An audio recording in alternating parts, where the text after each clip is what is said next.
December 7th, 1941. It is a date burned into our collective consciousness as a day of sudden, shocking violence at Pearl Harbor. But across the Atlantic, sitting in the quiet study of Chequers, the Prime Minister's country residence, that same news arrived very differently for Winston Churchill. It wasn't just tragedy, it was the abrupt, welcomed end of a long nightmare.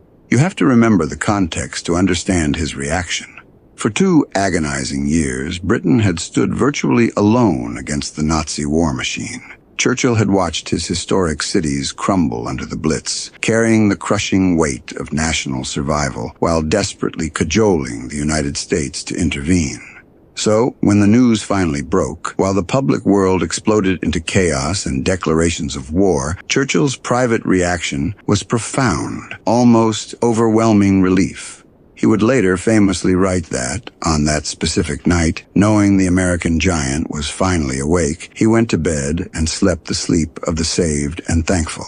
Yet even in that moment of supreme strategic relief, Churchill grasped a difficult reality that mere headlines couldn't capture. Knowing America would fight was abstract. It changed the long-term mathematics of the war against Hitler. But actually seeing American soldiers on British soil, real and tangible, ready to march alongside his exhausted nation, that was something else entirely.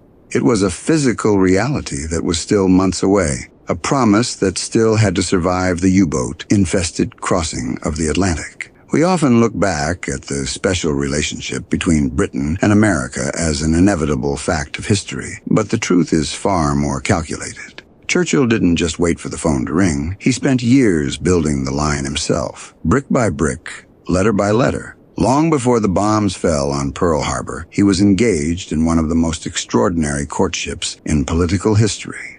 Consider the sheer volume of it. Between 1939 and the end of the war, Churchill and President Roosevelt exchanged over 1,700 messages. That is a staggering number, essentially a daily correspondence running for years. And Churchill, with his writer's eye for detail, knew exactly how to frame them.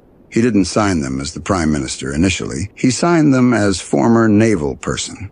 It was a brilliant, almost conspiratorial touch, referencing his time as First Lord of the Admiralty. This wasn't an accident. It was designed to bypass the stiff, formal channels of the State Department and the Foreign Office, creating an intimate, man-to-man back channel directly to the Oval Office.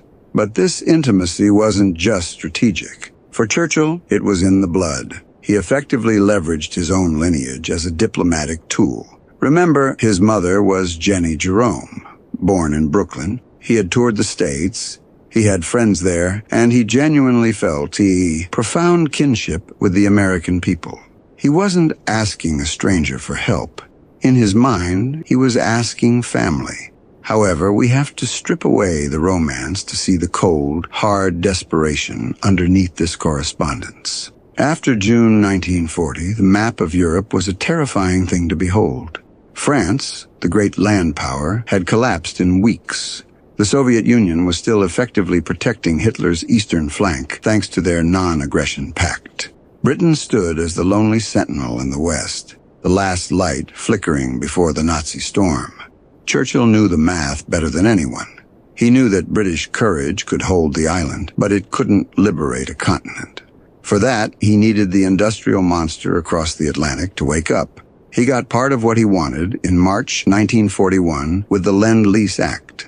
This was a massive political victory, a lifeline that turned the U.S. into the arsenal of democracy. Suddenly, the convoys were bringing American tanks, American aircraft, millions of rounds of ammunition, and food to a starving island. But here is the crucial distinction that kept Churchill awake at night. Ships and supplies are not soldiers. A tank cannot drive itself. A crate of rifles cannot storm a beach. Lend-Lease kept Britain from losing, but it didn't give her the means to win. Throughout the long, grinding months of 1941, even as Hitler turned his armies toward Russia, Churchill watched and waited. He had used every ounce of his eloquence, every trick of his rhetoric, and every connection in his Rolodex to bring Roosevelt into the fight. He had pleaded, cajoled, and charmed. Yet for all his genius with the English language, words weren't enough to bridge the Atlantic. It ultimately took the catastrophe of December 7th to do what 1,000 letters could not. But when the declaration of war finally came, Churchill knew the dynamic had shifted instantly. He wasn't just getting supplies anymore, he was getting partners. The era of begging was over. The era of the counterattack had begun. Strategy meetings in Washington were necessary, of course. Maps had to be drawn and supply lines calculated. But for the average citizen living in a battered London or a rationed Liverpool, those high-level decisions were just abstract headlines. The war didn't truly change until the Yanks actually showed up. It began quietly enough.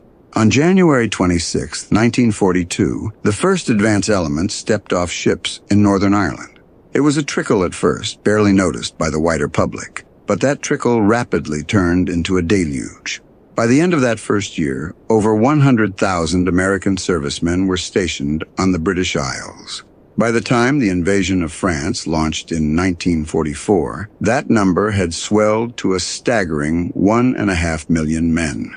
History often focuses on the military impact of this migration, but we often overlook the immense social shockwave it caused. You have to remember the state of Britain in 1942. This was a country that had been fighting for survival for over 2 years. The cities were scarred by the Blitz. The people were exhausted, and life was defined by the gray, grinding reality of rationing. Into this weary, monochrome world walked the American GI, and to the British eye, he looked like he had just stepped off a movie screen. The Americans didn't just bring rifles, they brought an almost impossible level of wealth. The contrast was immediate and jarring. The British population was scraping by on rations that had been cut to the bone, surviving on 4 ounces of bacon per person per week, if they were lucky. Suddenly, here were these fresh-faced farm boys from Iowa and factory workers from Detroit, and they had everything. The American military logistics machine, the greatest the world had ever seen, supplied its troops with luxuries that seemed almost obscene to the locals. We're talking about mess halls serving real steak, fresh eggs, and even ice cream. To a British child who hadn't seen a banana or a chocolate bar in 3 years, an American soldier offering a stick of gum was like a visiting king distributing gold. However, this abundance inevitably bred friction. The British soldier, the Tommy, was fighting the same war but doing it on a fraction of the pay. The disparity was mathematically brutal. An American private could walk into a pub with a pocket full of cash that a British soldier would need weeks to earn. Consequently, the social dynamic of the British town square changed overnight. British troops had to watch as American GYs, flush with cash and sporting superior, tailored uniforms, swept British girls off to dances and cinemas. It provoked a specific kind of male jealousy that is as old as warfare itself. This tension birthed one of the most famous, biting phrases of the 20th century. Overpaid, oversexed, and over here. We usually laugh at that line today, treating it as a bit of friendly banter between allies. But at the time, that humor carried a sharp, serrated edge. There were fistfights in pubs. There was genuine resentment from men who felt their country was being occupied by a rich cousin who didn't know the first thing about suffering. But, and this is the vital pivot, beneath the envy and the grumbling, there was a deeper, more powerful emotion taking root: hope. The British people weren't stupid. They looked at these well-fed, well-equipped, confident young men, and they didn't just see rivals for the local girls. They saw the sheer, overwhelming industrial power of the United States made flesh. They realized that if America could treat its soldiers this well, 3,000 miles from home, then the German war machine didn't stand a chance. The friction was real, yes, but it was a small price to pay for the realization that the tide was finally, irrevocably turning. Churchill was a man of immense romantic imagination, but he was also a cold, calculating realist. He understood the grim mathematics of the war better than perhaps any other leader on the world stage. He knew that Germany had conquered most of Europe not just through zeal, but through superior logistics, vast armies, and factories that were churning out death at an industrial rate. For 2 years, he had looked at the ledger of the war and seen only red ink. Britain was holding on, yes, but holding on is not the same as winning. Therefore, he understood that to defeat a monster like the Third Reich, he didn't just need bravery, he needed a bigger monster. He needed the industrial capacity of a continent-spanning superpower. He had seen the spreadsheets, approved the base plans, and tracked the shipping manifests. But numbers on a page are sterile things. They don't breathe and they don't bleed. The moment those numbers transformed into a living, breathing reality came on a nondescript gray afternoon in London. The exact date has faded into history, but the image is indelible. A large contingent of American troops was scheduled to march formally from one railway station to another, cutting through the heart of the city. This wasn't just a troop movement, it was a procession through the scars of the Blitz.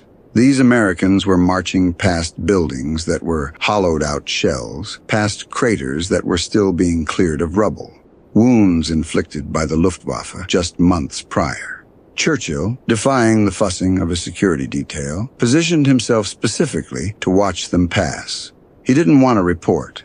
He wanted to see the whites of their eyes. He found a spot where he could observe the column clearly, standing in silence as the rhythmic, heavy thud of boots on pavement began to echo off the damaged brickwork. And then they appeared. You have to picture the contrast. These weren't the hardened, weary veterans of Dunkirk or North Africa. These were farm boys from Iowa, factory workers from Detroit, and clerks from Manhattan. Most of them were 18, 19, or 20 years old. They walked with a loose-limbed confidence, a uniquely American bearing that was less rigid than the British drill, but radiated a terrifying vitality. As Churchill's eyes scanned the columns, he wasn't just looking at men. He was looking at the future of the war. He noted their equipment immediately. While British kit was often cobbled together or outdated, these men were outfitted with modern, well-made gear. Their uniforms were crisp, their helmets new, their rifles mass-produced to a standard of excellence that spoke of factories running 24 hours a day, unmolested by enemy bombers. This was the industrial monster fully awake. Every strap, every boot, and every Garand rifle represented a supply chain that Hitler could not touch and could not match. The crowds of Londoners lining the sidewalks sensed it too. Office workers spilled out of buildings, shopkeepers stood in doorways, and children ran alongside the columns. There was cheering, yes, but there was also a collective exhale, a realization that the cavalry hadn't just arrived. They had brought the whole fort with them. Churchill, a man usually so capable of controlling the room, found himself overwhelmed. His staff, standing a respectful distance away, saw the Prime Minister's shoulders shake. They saw his eyes fill with tears. He didn't wipe them away immediately. He let them fall. We have to pause and respect the weight of those tears. They weren't just tears of sentimentality. They were the physical release of 2 years of Atlas-like strain. Since May 1940, Churchill had carried the terrifying secret knowledge that Britain was arguably one bad week away from annihilation. He had made speeches about fighting on the beaches while knowing there might not be enough ammunition to do so. Now, watching column after column of American strength pour through the London streets, that burden was lifted. A staff member, perhaps bold enough to break the silence, asked him what he thought. Churchill didn't turn away from the soldiers. His voice, usually booming, was thick with emotion. "When I see these young men," he said, "I know we are going to win this war." Note the precision of his language. He didn't say we might win or we have a fighting chance. He said, "I know." The if had become a when. He elaborated to those around him, his analytical mind kicking back into gear even through the emotion. "They are so young, so strong, so confident," he noted. "Hitler has made his greatest mistake." In that moment, Churchill saw the strategic map of Europe rapidly rewriting itself. He realized that Hitler had gambled everything on a short war, on knocking Britain out before the sleeping giant of America could mobilize.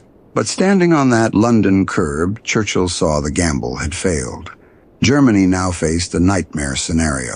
The stubborn, unbreakable defiance of the British Empire, the bottomless manpower of the Soviet Union in the East, and now, finally, the limitless industrial might and fresh manpower of the United States. Churchill pulled out his handkerchief, finally wiping his eyes, and whispered, "I've waited so long for this, so long." It was the turning point of his war. Before this march, the war was a desperate defense of civilization. After this march, it was simply a matter of time and logistics. The road to Berlin would be bloody. He knew that eagerness he saw in the young Americans' faces would cost many of them their lives. But the destination was no longer in doubt. The monster was awake, it was armed, and it was marching through London. To understand the magnitude of this shift, we have to look back at one of the most famous pieces of oratory in the English language. In June 1940, after the disaster at Dunkirk, Churchill told the world, "We shall fight on the beaches. We shall never surrender." It was magnificent. It was defiant. But as a historian looking back, we must admit a hard truth. It was a defiance based entirely on will, not on certainty. It was a bluff played with a weak hand against a stacked deck. Churchill was promising to fight with broken bottles and pike staves if necessary, because he had nothing else. But on that gray afternoon, watching the Americans march, the nature of his defiance fundamentally changed. He wasn't just promising a last stand anymore. He was visualizing a conquest. Therefore, the arrival of these troops didn't just change the mood. It unlocked the entire strategic playbook of the Allied High Command. Before this moment, an invasion of Europe was a fantasy, a logistical impossibility. But with American boots on the ground, Churchill and his chiefs could finally move from hypothetical defense to concrete offense. Suddenly, operations that had been deemed impossible were being drawn up on maps in Whitehall. The reinforcement of North Africa, the invasion of Sicily, the strike into the soft underbelly of Europe through Italy, and ultimately, the Great Crusade, Operation Overlord, the invasion of France, became real. However, Churchill didn't want this alliance to remain a line on a map. He needed to touch it. In the months following that march, he made it a point to visit American bases personally. He would show up, often unannounced, the round figure with the bulldog face and the ever-present cigar, wandering through the camps. He wasn't there to inspect buttons, he was there to thank them. There is a wonderful story from the transcript where he stumbled upon a group of soldiers from Texas. You can imagine the scene. The aristocrat from Blenheim Palace and the farm boys from the Lone Star State. "Texas," he exclaimed. "I have been to Texas. We shall need that fighting spirit." It was a moment of connection that bypassed diplomacy. He told them, "Your arrival has lifted our spirits more than you can possibly know." Yet, we shouldn't pretend this marriage was without its domestic arguments. As the war progressed, the friction that Churchill had waved away would resurface in the war rooms. There were fierce debates about strategy. Churchill wanted to strike through the Mediterranean. The Americans, led by the stoic General George Marshall, wanted a direct sledgehammer blow across the English Channel. There were clashes over command structures and the post-war world order. But, and this is the key, those were arguments about how to win, not if they could win. Churchill, standing on that pavement, possessed a foresight that was almost haunting. He looked at those eager, grinning faces, boys who had never been outside of America. And he knew the butcher's bill that was coming. He knew that the eagerness he saw would carry them to places that would become legends of sacrifice. Omaha Beach, the freezing forests of the Ardennes, the crossing of the Rhine. He knew that over 100,000 of the men sent to this theater would never return to Iowa or New York. But he also knew the result was no longer in doubt. The war would grind on for 3 more brutal years.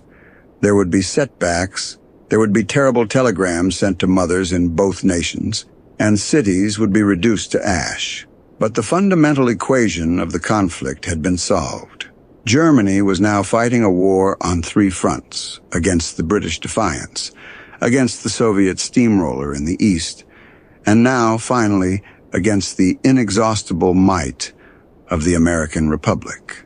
Churchill slept the sleep of the saved on the night of Pearl Harbor, but he didn't truly believe in the inevitability of victory until he saw it marching past him in the rain. In that moment, the if evaporated. The long, dark night was over. The sun hadn't risen yet, but for the first time in 2 years, Churchill knew exactly where the dawn was coming from.